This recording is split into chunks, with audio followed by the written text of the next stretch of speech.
सभी को मेरा प्रणाम। जय श्री हरि विष्णु। इस युग में एकादशी के व्रत को अति उत्तम माना गया है। अजा एकादशी श्री कृष्ण जन्माष्टमी के बाद आती है। अजा एकादशी पर है राजा हरिश्चंद्र और गौतम मुनि की कथा पढ़ी और सुनी जाती है।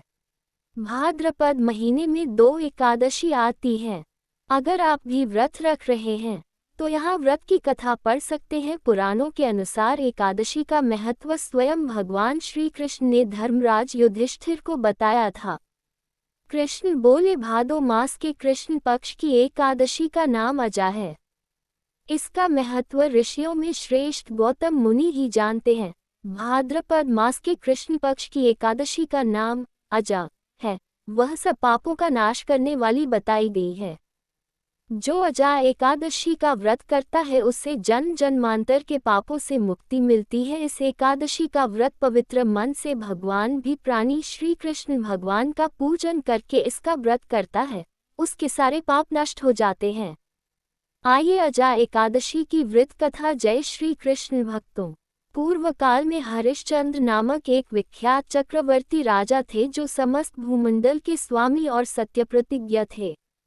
जैसा कि हम सब जानते हैं कि कर्म का फल सभी को अवश्य भोगना पड़ता है, चाहे वो राजा हो या रंग। किसी को विधि का विधान कहते हैं। राजा हरिश्चंद्र को भी अपने किसी कर्म का फल भोगना पड़ा। उनको राज्य और राजसी सुख का त्याग करना पड़ा। कथा के अनुसार सूर्यवंश में राजा हरिश्चंद्र अयोध्या में हुए थे। उनके द्वार पर एक श्याम पट लगा था जिसमें अति मूल्यवान मणियों से लिखा हुआ ये लेख था, इस द्वार में मुंह मांगा दान दिया जाएगा।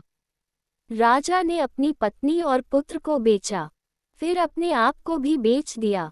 पुण्यात्मा होते हुए भी उन्हें चांडाल की नौकरी करनी पड़ी।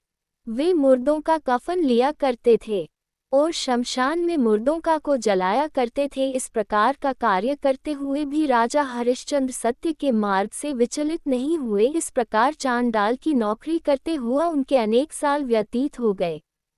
इससे राजा को बड़ी चिंता हुई। वे अत्यंत दुखी होकर सोचने लगे, क्या करूं, कहाँ जाऊं, कैसे मेरा उद्धार होगा।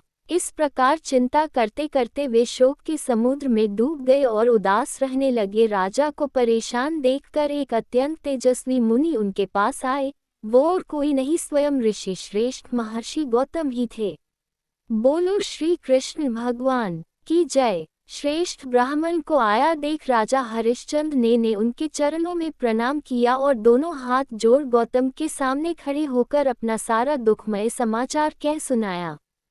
राजा की बात सुनकर गौतम ने कहा, राजन, भादो के कृष्ण पक्ष में अत्यंत कल्याणमयी अजा नाम की एकादशी आ रही है, जो पुण्य प्रदान करने वाली है, जन्म जन्मांतर के समस्त पापों का नाश करने वाली है। इसका व्रत करो।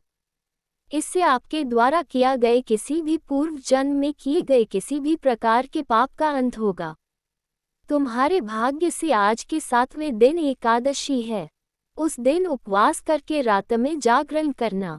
ऐसा कहकर महर्षि गौतम अंतर्धान हो गए।